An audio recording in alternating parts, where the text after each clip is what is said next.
Sir. బాబా నువ్వెక్కడున్నావు? ఆఫీస్లోనే sir. అర్జెంటుగా నిన్ను కలవాలి. ఏంటి సార్ విషయం? కలిశాక చెప్తాను.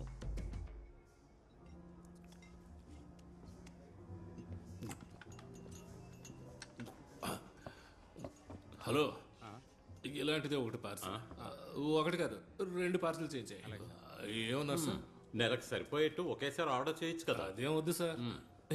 నిజం చెప్తున్నాను సార్, ఎంత రుచిగా ఉన్న ఫుడ్ని నా జీవితంలో ఎంతవరకు తినలేదు సార్. మీ సెలక్షన్ ఉందే సూపర్ గా ఉంది సార్. ఇవాళ నేను చాలా హ్యాపీ సార్. కారణం ఎన్నో ఏళ్లుగా నేను సార్ అని పిలుస్తున్న సార్ తన పాకెట్లోంచి డబ్బులు తీసి నన్ను తృప్తి పరచాలనుకోవడం సంతోషంతో నా మనసు పొంగిపోతుంది సార్. నువ్వు పీకల దాకా తినడానికి కాదురా నేను ఇక్కడికి తీసుకొచ్చింది. విషయం చెప్పరా. ఏ విషయం? నేను ఫోన్ చేసినప్పుడు చెప్పానుగా, జోస్మోన్ హ్యాండిల్ చేసిన ముఖ్యమైన కేసుల గురించి. ఓ అదే, అదొక ఇసుక మాఫియా వాళ్ళ కేసు. తర్వాత ఎవరో జర్నలిస్ట్ ని ఊరేసి చంపిన కేసు, అంతే సార్. అరే అదేం కాదు, నువ్వు ఆ రోజు చెప్పావు కదా జోస్మోన్ కి ఎస్ఐ ఇక్బాల్ కి మధ్య ఏదో గొడవ ఉందని. ఓ అదే, అదొక పెద్ద మ్యాటర్ సార్. చుట్టుపక్కల డమాల్ డిమాల్ అని శబ్దాలు వస్తుంటే మేము ఏంటో అని వెళ్ళి చూసాం.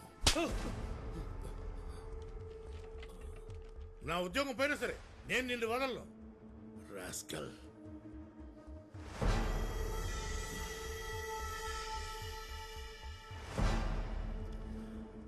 అన్నట్టు ఈ జోస్ ఇక్బాల్ను కొట్టడానికి ఏంటి కారణం? సార్ అది ఒక చిన్న అమ్మాయిని 4-5 కలిసి బెదిరించిన case.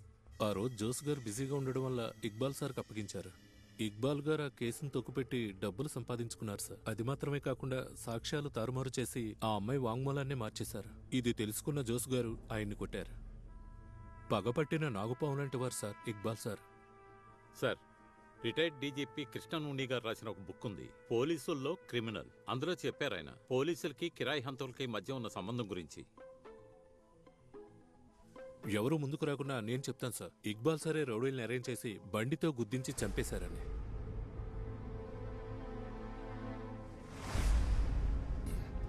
Thank you for the information sir.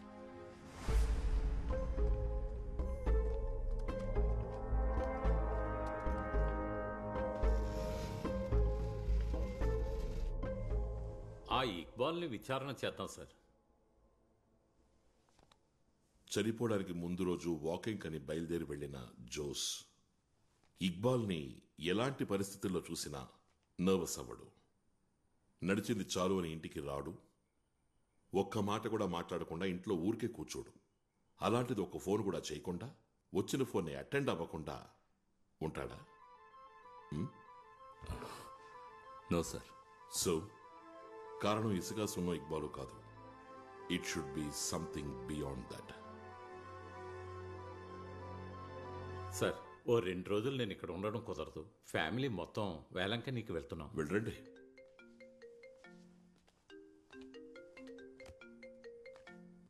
Sir, అలాగే సార్. చెప్తాను సార్. వస్తున్నాను సార్.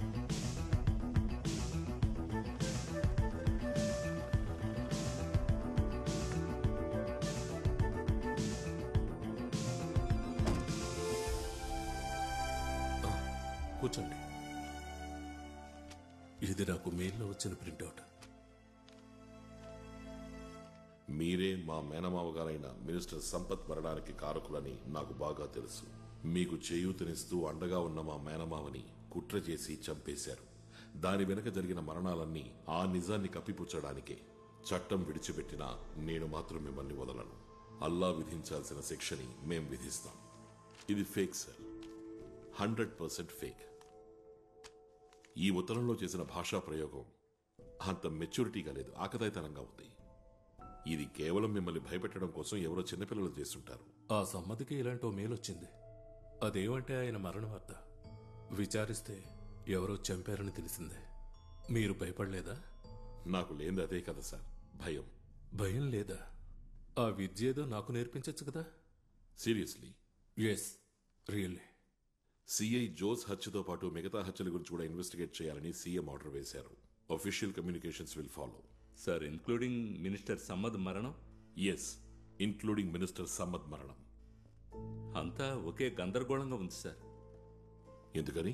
సార్, ఒక ఫ్లైట్లో అంతమంది ప్యాసింజర్స్ మధ్యన అది ఒక డాక్టర్ సమక్షంలో మినిస్టర్ మరణం సహజమైందని ఆలోచన కూడా రావట్లేదు సార్.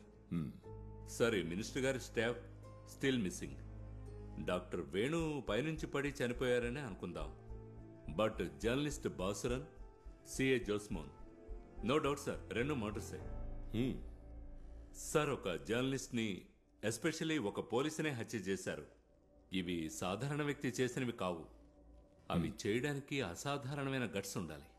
సో అసాధారణ వ్యక్తే ఈ హత్యలు చేస్తుండాలి. అన్నిటికంటే ముఖ్యమైనది, ఈ మరణాలకు మధ్య ఎలాంటి సంబంధం ఉంది? I'm confused. డిసెంబర్ 20వ తారీఖు ఉదయం 5 గంటల నుండి 5:20 లోపు, అంటే జోస్ చనిపోవడానికి ముందు రోజు. ఉదయం వాకింగ్ అని వెళ్లిన అతను ఏదైనా చూసుండాలి, ఏదైనా వినుండాలి, ఏదైనా తెలుసుకుని ఉండాలి. అందులో ఉంది నువ్వు చెప్పిన అసాధారణ వ్యక్తి యొక్క క్లూ. ఆ 20 నిమిషాల్లో ఉంది నీకొచ్చినటువంటి సందేహాలకు, కన్ఫ్యూషన్స్ కి సమాధానం. సార్, ఇవన్నీ తెలుసుకోవడానికి జోస్మాన్ బతికిలేడు. ఎవరా అసాధారణ వ్యక్తి? శూన్యం నుండి వెతకడం మొదలెట్టాలి.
అన్నా ఇదిగో. ఆఫీస్ లో సిగ్నల్ లేదంతే, గుడ్ మార్నింగ్. వేరే ఎలాంటి ప్రాబ్లం లేదు. సార్ లేరా? సాల్వ్ చేస్తానులే. సార్ రాజేష్, ఆ ఫైల్స్ అన్ని సార్ట్ అవుట్ చేసి పెట్టు. సార్ అరే, ఏంటి శారీలో వచ్చావు? నేను ఒక పెళ్లికి వెళ్ళొస్తున్నాను. ఓ. సార్ మీతో ఒక విషయం చెప్పు. చెప్పు. పచ్చి అబద్ధం సార్. ఆ రోజు అడ్వకేట్ ప్రతిభ చెప్పింది. ఆవిడ సీనియర్ ఈ రోజు నేను వెళ్ళిన పెళ్లికి వచ్చారు. క్యాజువల్ గా మేము మాట్లాడుకుంటున్నప్పుడు జోస్ గారి కేసు జూనియర్ కి అప్పగించిన విషయం క్లారిఫై చేశారు. నేను ప్రతిభకి కేసు అప్పగించానా? నాకు రాని కేసు నేనే ఎలా అప్పగిస్తాను? Nonsense. Why is Prathibha misusing my name? He was shocked. అటువంటి కేసే ఆయన దగ్గరికి రాలేదట.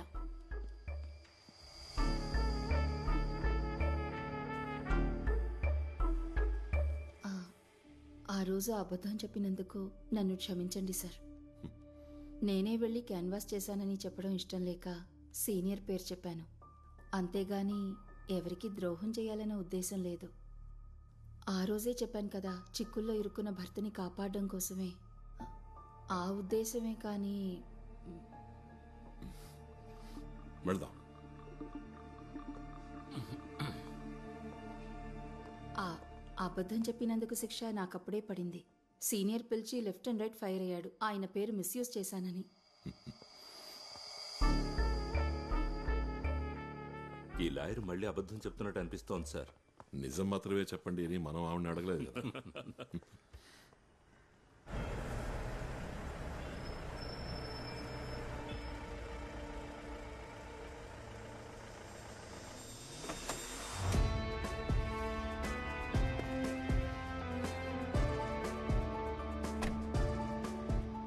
హలో, కొంచెం నవ్వండి సార్.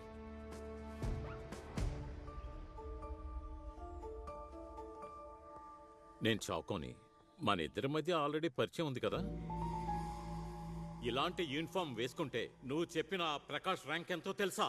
132.5 కిలోమీటర్ల దూరం వెళ్లారని తెలిస్తే నువ్వు ఇక్కడ సెల్యూట్ కొడుతూ నుంచుంటావు. ఇదిగో ఇలా. ఏంటి వెళ్ళనా?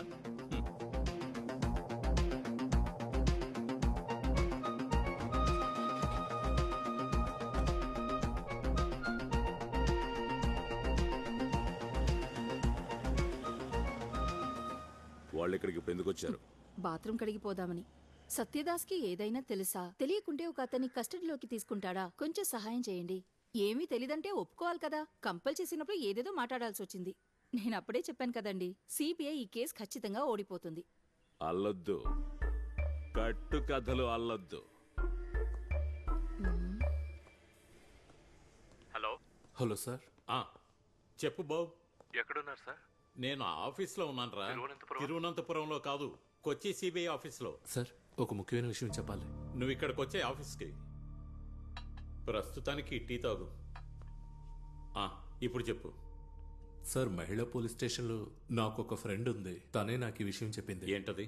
జోసార్ చనిపోయిన 2-3 రోజుల తర్వాతే ఆ అమ్మాయి ఇక్కడికి వచ్చింది. ఏం చెప్పింది? ఏం చెప్పలేదు. వెంటనే ఎస్ఐ సత్యదాస్ గారి దగ్గరికి పంపించింది. ఇన్ఫార్మ్ చేస్తే డబ్బిస్తారు కదా అని అడగడానికి వచ్చింది. ఎస్ఐ ఆ పిల్లని లాకప్ లో వేయమని చెప్పింది. తను భయపడిపోయింది. ఎవరా అమ్మాయి? న్యూస్ పేపర్లు వేసే అమ్మాయట.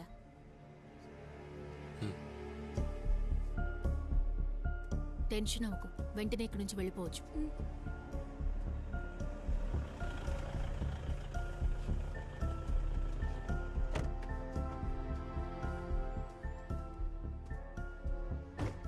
సార్, అపరాజిత. అపరాజిత? అవును సార్. అపరాజిత, ఆ రోజు నువ్వు చూసిన వ్యక్తి నీకు గుర్తున్నాడా? లేదు సార్, ఒక నీడలా కనిపించాడు. ఆ కిటికీలోంచి అతను నిన్ను చూశాడా? చూశాడు సార్. నన్ను చూడగానే పక్కకి వెళ్లి లైట్ ఆఫ్ చేశాడు.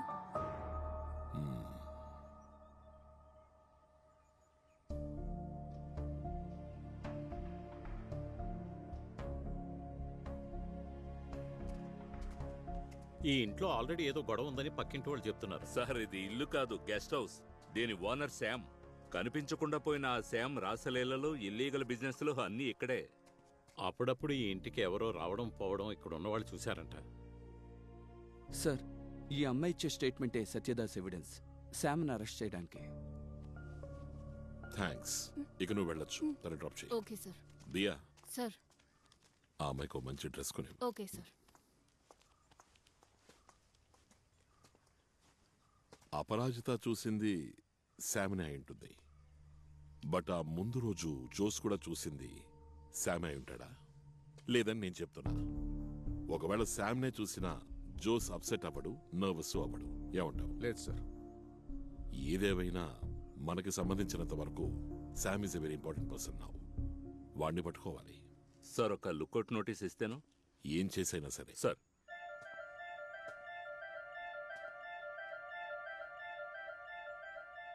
ఇంట్లోకి వెళ్ళి చూడాలి. ఏదో ఇప్పుడే వెళ్ళి చూద్దాం సార్. చాకో, మనకి పోలీస్ స్టైల్ అవసరం లేదు. We will go through proper channels. Sorry, ఆవేశపడ్డాను. విసులూదిన భాసురానికి ఈ గెస్ట్ హౌస్ గురించి ఏమైనా తెలిసే ఛాన్స్ ఉందా?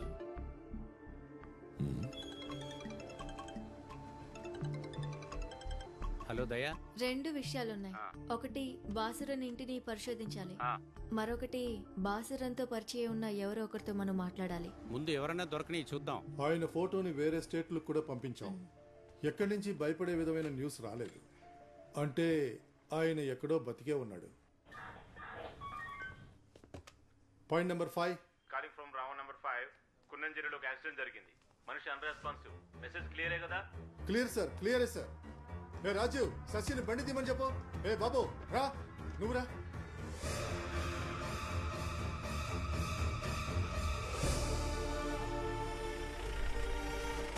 సార్, లోకల్ వాళ్ళు ఇన్ఫార్మ్ చేశారు సార్. ఇన్క్వెస్ట్ ఫార్మాలిటీస్ డిలే చేయకండి. రాసుకో.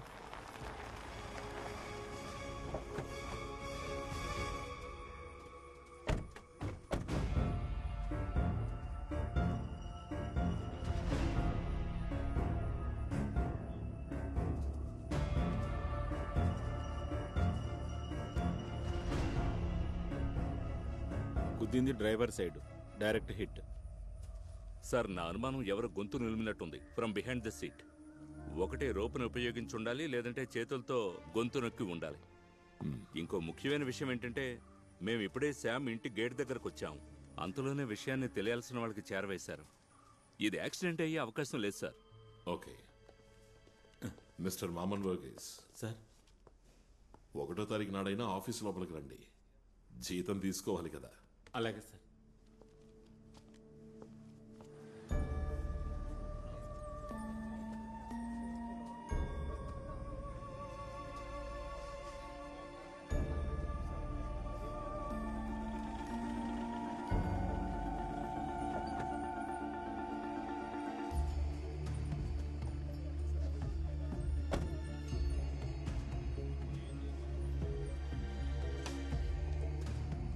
సార్ మీకోసమే వెయిట్ చేస్తున్నారు.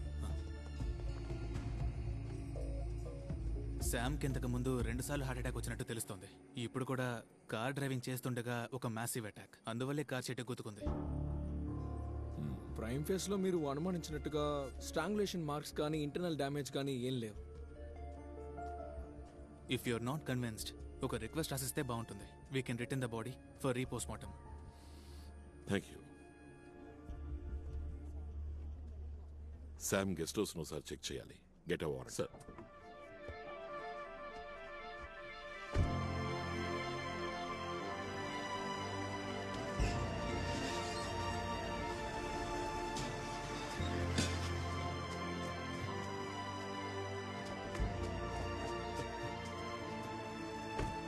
ఏ తలుపులు తీ. అలాగే సార్.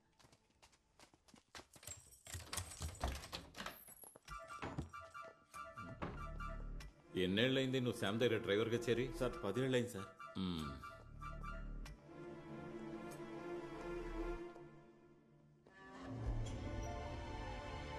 ఇలా రా నువ్వు. సార్ అదేంటి? సార్ అక్కడ ఒక కెమెరా ఉండేది సార్. ఎవరైనా వచ్చినప్పుడు సీసీటీవీ. అదే ఆ కెమెరా ఏది? సార్ అది చెప్పరా. చాలా రోజులైంది ఈ కెమెరా రిపేర్కి వచ్చి. క్యాప్చర్ చేసిన వీడియోస్ అన్ని అరేంజ్ అయిపోయి ఉంటాయి. ఇది రిపేర్కి ఎప్పుడు ఇచ్చారు? ఇచ్చిన టైము గుర్తులేదు, చూడాలి. అయితే చూడు. దానికి బాగా టైం పడుతుంది. నువ్వేంట్రా భూమి చరిత్ర అంతా చెప్తున్నావు? దానికి టైం లేదు మిస్టర్. మాకు టైం ఉంది సార్. బెదిరిస్తున్నారా మీరు? కొంచెం తగ్గు. క్యాప్చర్ చేస్తే ఎన్ని రోజులు ఎరేజ్ అవ్వకుండా ఉంటుంది? నార్మల్ గా అయితే 1 month. ఎరేజ్ అయింది రికవర్ చేయొచ్చుగా. రికవరా? ఏం రికవర్? చెప్పరా. వదిలేండి సార్, వెంటనే రెడీ చేసి ఇస్తా సార్.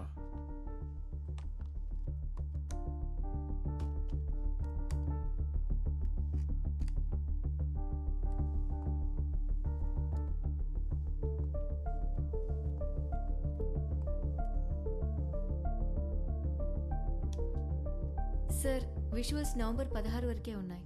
జోస్ సార్ చనిపోయింది డిసెంబర్ 21వ తారీఖున. అంటే 34 రోజుల క్రితమే కెమెరా రిపేర్ అయింది.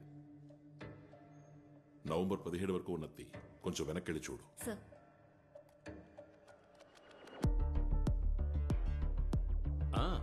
వచ్చేశాడు రామమన్మథుడు. ఏం చేస్తాడో చూద్దాం.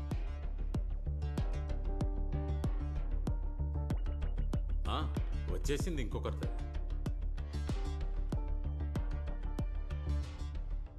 అడ్వకేట్ ప్రతిభ.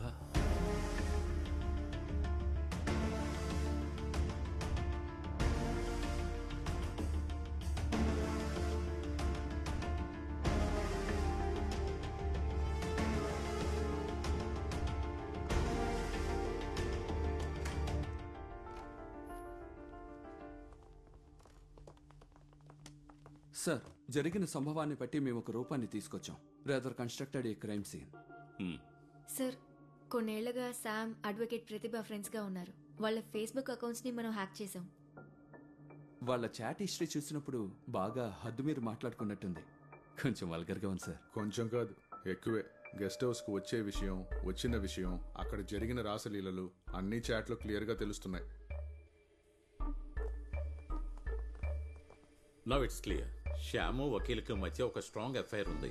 సార్ జోస్ని హత్య చేయడానికి ముందు రోజు అంటే 19th నైట్ నుంచి 20th మార్నింగ్ వరకు అడ్వకేట్ ప్రతిభ శ్యామ్తో పాటు ఆ గెస్ట్ హౌస్ లో ఉంది. తెల్లారే వరకు వాళ్ళిద్దరూ అక్కడే ఉన్నారు. అంటే 20th మార్నింగ్ ప్రేయస్ని సేఫ్ గా ఇంట్లో డ్రాప్ చేయడానికి బయలుదేరాడు. కానీ వాళ్ళిద్దరూ కలిసి వెళ్లడం అప్పుడే మార్నింగ్ వాక్ వెళ్లిన జోస్ చూశాడు. తన బాస్ భార్య అడ్వకేట్ ప్రతిభ ఒక క్రిమినల్ తో ఉండడం, అది వాడి గెస్ట్ హౌస్ లో, పైగా తెల్లవారుజామున. So now the crime. Jose చాలా అప్సెట్ అయ్యాడు. అతను వాకింగ్ ఆపేసి ఇంటికి వెళ్ళిపోయాడు. అప్పుడు టైం కరెక్ట్గా 5:20. శామ్ ప్రతిభ ఖచ్చితంగా ఓ నిర్ణయం తీసుకుని ఉండాలి. వాళ్ళిద్దరూ తప్పకుండా పట్టుబడతామనే భయమే తర్వాత రోజు జోస్ మరణానికి కారణం. జోస్ గారు వాళ్ళని చూసిన రోజు అంటే 20వ తారీఖు స్టేషన్కి పోలేదు, ఎవరికి కాల్ చేయలేదు, వచ్చిన కాల్స్ను అటెండ్ చేయలేదు. ఇవన్నీ మనకి మిస్సెస్ జోస్ ద్వారా తెలిసాయి. Now it's only matter of time. సత్యదాస్కి ఏ నిమిషానైనా ఈ న్యూస్ చేరుతుంది. ఆ తర్వాత పెద్ద గొడవ జరిగే అవకాశం ఉంది. వాళ్ళు రిస్క్ తీసుకోవడానికి సిద్ధంగా లేరు. They plan to eliminate Jose at the earliest. The result was a hit and run next day, that is 21st early morning. Sir 2 క్వశ్చన్స్కి ఆవిడ జవాబు చెప్పే తీరాలి. 1, హత్యకు ఉపయోగించిన వాహనం ఏది?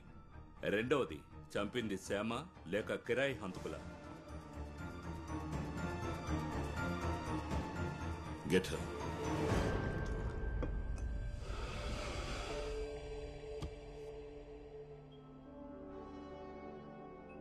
కాలేజ్లో మేము కలిసి చదువుకున్నాం. అతనంటే నాకు ఇష్టం. On our face, please.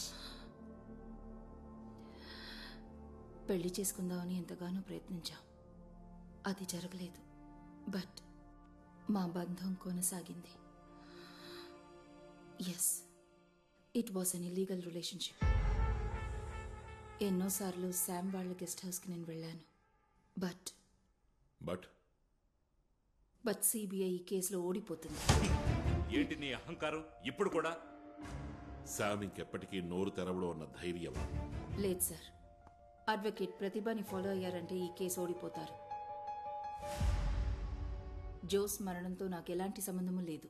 I can prove it. అది ప్రూవ్ చేయడం సిబిఐ వల్ల కాదు. మాక్సిమం నా ప్రైవేట్ లైఫ్ని ఎక్స్పోజ్ చేయగలరు, నా ఇమేజ్ని డ్యామేజ్ చేయగలరు, భార్యాభర్తల సంబంధాన్ని తెంచేయగలరు. బట్ సిబిఐ కేసు ఓడిపోతుంది.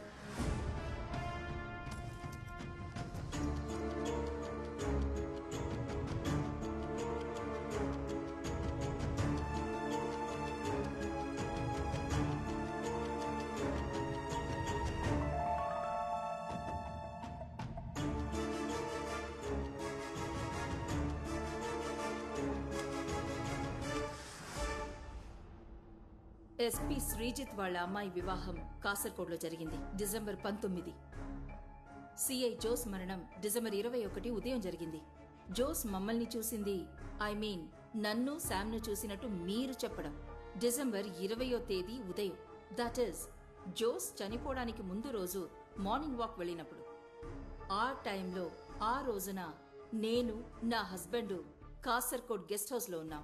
ఉదయం దాదాపు 10 గంటలకు బయలుదేరి బై ఈవినింగ్ క్యాలికెట్ పోలీస్ క్లబ్కి వచ్చాం. ఆ రోజంతా అక్కడే ఉన్నాం. That's on 20th. 21st early morning Kozhikode నుంచి బయలుదేరాం. ఆన్ ద వేలోనే జోస్ మరణం గురించి మాకు తెలిసింది. జోస్ చంపబడ్డ రోజున, దాని ముందు రోజున ఆ ప్లేస్ లో కూడా లేని నన్ను జోస్ ఎలా చూసుంటాడు? నర్వస్ అయ్యి అప్సెట్ అయి ఉంటాడు. ఒక విషయం కరెక్టే, శామ్ని నా హస్బెండ్ కస్టడీలోకి తీసుకోగానే నాకు భయం వేసింది. మా రిలేషన్షిప్ ఎక్కడ తెలిసిపోతుందో అని. Rather it was a psychological fear. ఆ భయం ఎక్కువ అయినప్పుడే మిసెస్ జోస్ దగ్గరికి వెళ్ళాను. సిబిఐతో ఎంక్వైరీ జరిపించాలని చెప్పాను. సిబిఐ రిలేషన్షిప్ కనిపెట్టినా కూడా మిస్యూజ్ చేయరు. I know that. They are too decent not to interfere in other people's private life unnecessarily. ఇక వెళ్ళొచ్చా sir? Shall I take my mobile? Please.